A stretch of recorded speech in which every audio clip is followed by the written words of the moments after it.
एक हीरे का व्यापारी था, उसका एक ही बेटा था। जब उसका शादी हुआ तो उसकी पत्नी उसके मनपसंद नहीं मिली।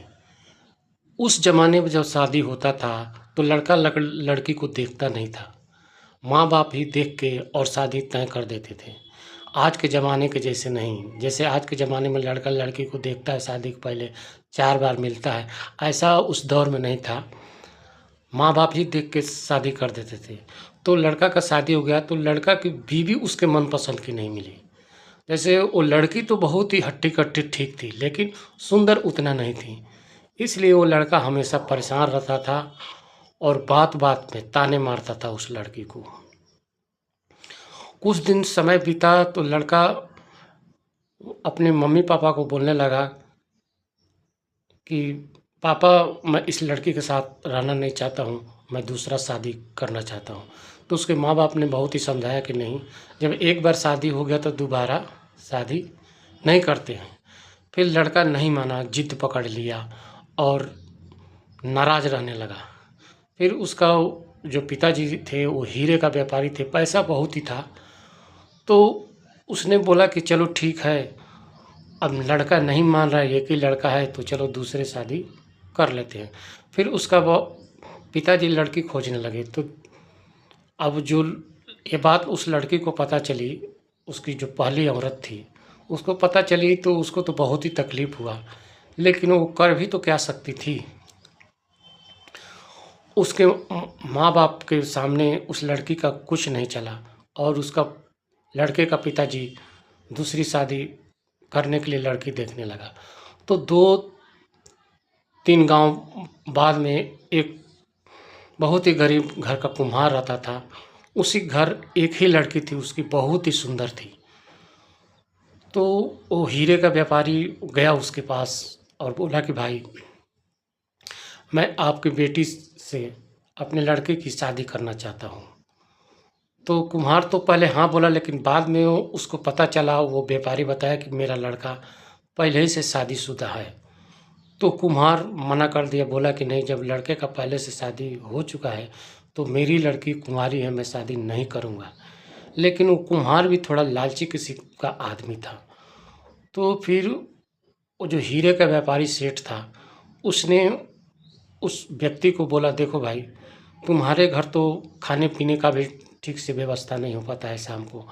अगर जो तुम शादी कर देते हो अपनी बेटी का हमारे बेटे के साथ, तो मैं तुम्हें हर महीने 1000 असरफिया दूंगा।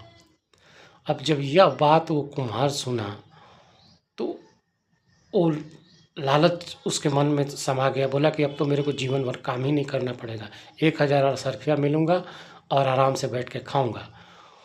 तो कुम्हार था तो शादी के लिए हाँ बोल दिया, लेकिन उसकी बेटी जो थी वो भी उस बात के लिए तैयार नहीं थी। लेकिन उसके घर की स्थिति इतना खराब थी और खाने का व्यवस्था नहीं होता था और कर्जा ऊपर चढ़ा हुआ था, इसलिए वो लड़की ना नहीं कर पाई और हाँ कर दी। फिर उस लड़की का शादी उस हीरे के व्यापारी सेठ के साथ, वो लड़के के साथ हो जाता है। और शादी करके जब वो घर आती है, उसकी औरत, उस लड़के की औरत जब घर आती है तो दोनों दोनों बीवियाँ एक साथ रहने लगती है और लड़का रहने लगता है। और कुछ दिन जब बीतता है और हर महीने वो व्यापारी, जो हीरे का व्यापारी था, हर महीने एक एक हज़ार असरफियाँ उसके घर पहुँचाया करता है। उसके बाद कुछ दिन समय बीतता है तो जो हीरे का व्यापारी है उसको व्यापार में बहुत ही ज़्यादा नुकसान हो जाता है और घाटा लग जाता है, जिसके कारण उसके घर का भी स्थिति खराब हो जाता है और 1000 असरफियाँ वहाँ हर महीने नहीं पहुँचा पाता है उस लड़के के घर। इस वजह से अब दोनों रिश्ते में दरार पड़ने लगती है और घर का स्थिति भी नहीं अच्छा रहता है। इसलिए वो पूरा का पूरा जो कसूर था उस हीरे का व्यापारी और उसकी पत्नी दोनों अपने बच्चे के ऊपर डालने लगते हैं। बोलते हैं कि तेरे चलते ये सब हुआ, तुम्हारे चलते दूसरी शादी हुआ, और बात-बात में उसको बोलने लगते हैं। और दोनों पत्नियों को वो लड़का तो रखा था, लेकिन अब घर की स्थिति इतना खराब होने लगी और उसके माँ बाप ताना मारने लगे बात बात में ऐसे करके, और दोनों पत्नियां भी उसको ताना मारती थी। अब लड़का वो बहुत ही परेशान हो गया, तो उसने एक दिमाग लगाया और दोनों को बोला कि चलो मैं तुम लोगों को कहीं मैं घुमाने नहीं ले गया हूँ, किसी दोस्त यार से कुछ कर्जा लिया पैसा और बोला कि चलो मैं तुम दोनों को कहीं घुमा के लाता हूँ, बहुत ही दूर चलते हैं। फिर दोनों उसकी पत्नियां तैयार हो गई और लेके वो निकल गया, और जाते जाते बहुत ही दूर चले गए। जब दूसरे नगर में गए तो वह एक जगह सराय में डेरा डाला, और शाम के टाइम था, खाना वाना खा के सोए वो लोग। तभी जब 12 बजा तो वो जो लड़का था वो क्या किया, दोनों पत्नियों को छोड़ के और भाग गया, और भाग गया। जब सुबह हुआ तो दोनों उठ के देखती हैं तो उसका पति गायब हो गया। तो अब वो लोग करे तो करे क्या, बहुत ही खोजी लेकिन वो नहीं मिला। तो वो लोग बोला कि अब हम लोग इतने दूर आ गए हैं दूसरे राज्य में, और हम लोग का पति छोड़ के भाग गया, अब हम लोग कैसे रहेंगे। तो उन लोगों ने वहीं थोड़े दूर पर एक गांव था, उस गांव के पास एक छोटा सा झोपड़ी बनाया। बोला चलो हम लोग दोनों बहनें आपस में एक साथ रहेंगी। दोनों वहीं झोपड़ी बना के रहने लगी। तो जो बड़ी वाली थी वो बोली कि देखो हम लोग अगर जो दोनों एक साथ रहेंगे तो गांव में अगर जो किसी व्यक्ति को पता चल गया कि दोनों ये लेडीज़ हैं तो हम लोग के लिए ठीक नहीं है, खतरा हो जाएगा, कोई हम लोग के ऊपर गलत निगाह डालेगा। तो बड़ी वाली ने बोला कि चलो मैं अपना भेष बदल के और जेंट्स बन जाता हूँ, यानी मर्द का रूप धारण करती हूँ, और तू हमारी पत्नी बन के रहना, ऐसे में कोई शक नहीं करेगा। फिर ऐसे ही कि वो हमेशा मर्द का कपनापन थी और दोनों रहने लगी। फिर वो बोली कि अब कमाने खाने के लिए कुछ तो व्यवस्था करना पड़ेगा, लेकिन वो कुछ काम खोजी लेकिन उसको काम नहीं मिला। तो वो थोड़ी ही दूर पर राजा का महल था। वो बोली अपनी छोटी बहन को, वो तो मर्द का रूप धारण कर ली थी, बोली कि मैं जा रही हूँ राजा के महल में, देखती हूँ कोई काम वाम मिलता है। तो राजा हर सुबह बैठ के सभी आदमियों की समस्या को सुनता था। तो ये रोज़ तो गया, एक दिन बैठा लेकिन बोलने का कुछ हिम्मत नहीं हुआ, और आदमी मर्द का रूप धारण करके गया था लेकिन कुछ बोलने का हिम्मत नहीं हुआ तो वापस चला आया। फिर दूसरे भी दिन भी गया तो कुछ बोलने का हिम्मत नहीं हुआ, वापस आ गया। फिर ऐसे ही करते करते वो 15 दिन तक गया लेकिन कुछ बोला नहीं। तभी वो राजा की निगाह पड़ी एक दिन। तो राजा सोचा कि ये कौन सा आदमी है जो रोज़ आता है लेकिन बैठता है चला जाता है, कुछ बोलता नहीं है। तो उसने अपने मंत्री को बोला कि पता लगाओ। तो उसका मंत्री जाके पूछा कि रोज़ आते हो लेकिन कुछ बोलते नहीं हो, चले जाते हो, राजा साहब ऐसा पूछे हैं। तो वह तो मर्द का रूप धारण किया था, हट्टा कट्टा था वो पहले से ही लड़की, और मर्द का रूप धारण कर ली थी। तो बोले कि देखो हम काम के लिए आए हैं, अगर जो राजा के महल में कुछ काम मिल जाता है तो अच्छा हो जाता। तो राजा बोले कि चलो ठीक है, हमारी शाही बागवानी है, इसी में इसको काम दे दो, बागवानी करेगा, क्योंकि वो जेंट्स का रूप धारण कर लिया था। तो राजा उसको जेंट्स ही समझता था कि कोई मर्द है। तो उसको बागवानी का काम दे दिया और उसमें बागवानी करने लगा। तो रोज़ बागवानी करता था और फिर पैसा भी मिलने लगा, दोनों बहनें अच्छे से रहने लगी। तभी एक दिन की बात है कि राजा बागवानी में घूम रहा था, गर्मी का समय सा, पूरा धूप हुआ था। तो राजा एक पेड़ के नीचे बैठा और राजा की कब आँख झपक गई और राजा सो गया। जब राजा सो गया तो उस पेड़ के नीचे एक बिल था, उसी में एक सांप बैठा था। उस सांप जब बाहर निकला, उस बिल से जब बाहर निकला तो राजा को डसने जा रहा था। तभी वो जो लड़की थी, जो लड़के का रूप धारण करके और रहती थी, वह देख ली और तुरंत दौड़ के गई और एक हाथ में डंडा उठाई और सांप को उठा के दूर फेंक दी। तभी राजा की नींद खुल जाती है और राजा देखता है। तो राजा बोलता है कि उसका बहुत ही आभार व्यक्त करता है कि, और उसको बोलता है कि हमारा तुमने जान बचाया है, इसके लिए मैं बहुत तुम्हारा आभारी हूँ, और जो कुछ भी हमसे मांगना चाहते हो मांग सकते हो। तो वह लड़की जो थी वो बोली कि नहीं, हमको कुछ नहीं चाहिए। तो नहीं, राजा बोला कि अच्छा ठीक है, मैं तुमको वचन देता हूँ कि जब कोई भी ज़रूरत पड़े कि तुम एक वचन मेरे से मांग सकती हो कभी भी, अभी नहीं, कभी भी ज़रूरत पड़ेगा तो वह लड़की बोली ठीक है।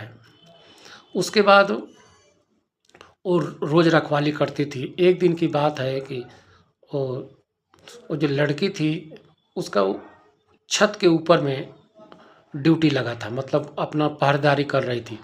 तभी रात के समय जब 12 बजता है तो एक चोर आता है। चोर आता है, महल के अंदर दाखिल करने की कोशिश करता है ऊपर से। फिर तभी वो लड़की की निगाह पड़ जाती है और भाला लेके और दौड़ती है, और जब आवाज़ आता है तो सभी सैनिक मिलके उस आदमी को पकड़ लेते हैं अंधेरे में, और पकड़ के और ले जाके कारागार में डाल देते हैं। तो जब कारागार में लेके जाते हैं तो लड़की देखती है उस व्यक्ति को तो एकदम आश्चर्य हो जाती है, आश्चर्य हो जाती है। उसके बाद उसके बाद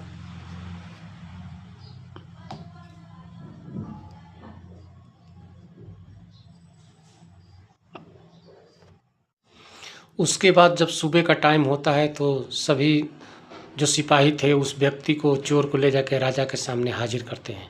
और राजा देखता है उस व्यक्ति को और बोलता है कि इसको बहुत ही घोर अपराध किया है, राजमहल के अंदर चोरी करने की कोशिश किया है, तो इसको 3 दिन बाद फांसी दे दिया जाए। फिर वो लड़की देखती है जब उस व्यक्ति को तो आश्चर्य हो जाती है। फिर ले जाके सैनिक लोग उसको कारागार में डाल देता है और बोलता है 3 दिन बाद फांसी दिया जाएगा। तो लड़की उसको, चोर को देख के समझ जाती है कि यही मेरा पति है।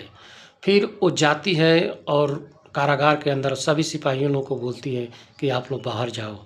तो सभी सिपाही बाहर चले जाते हैं क्योंकि अब ये राजा की खासा आदमी बन जाती है। फिर वो लड़की जाके पूछती है कि तुमने ऐसा क्यों किया, तुम ऐसा चोरी करना कब से चालू कर दिए।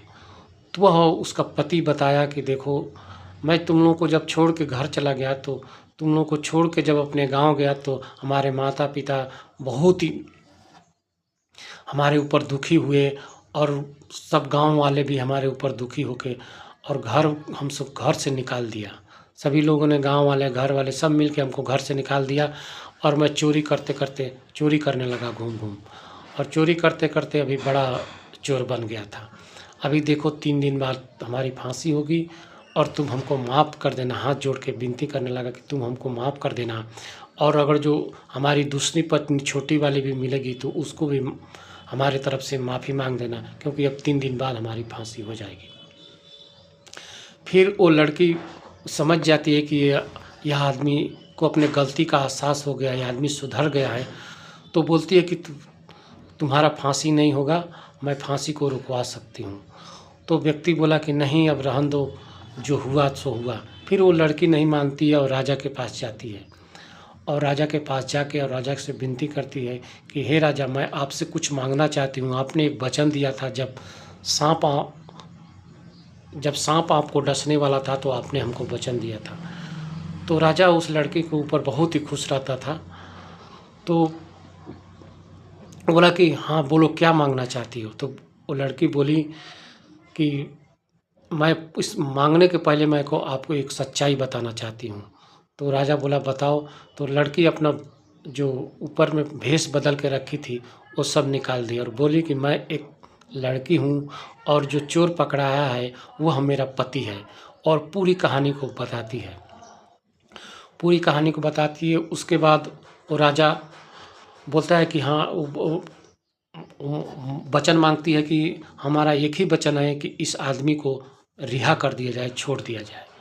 फिर वो राजा उस चोर को बुलाता है और रिहा कर देता है और छोड़ देता है। उस लड़की का बहुत ही धन्यवाद करता है कि तुमने हमारे महल में इतना दिन तक अच्छा से रही और रखवाली की और हमारी जान बचाई।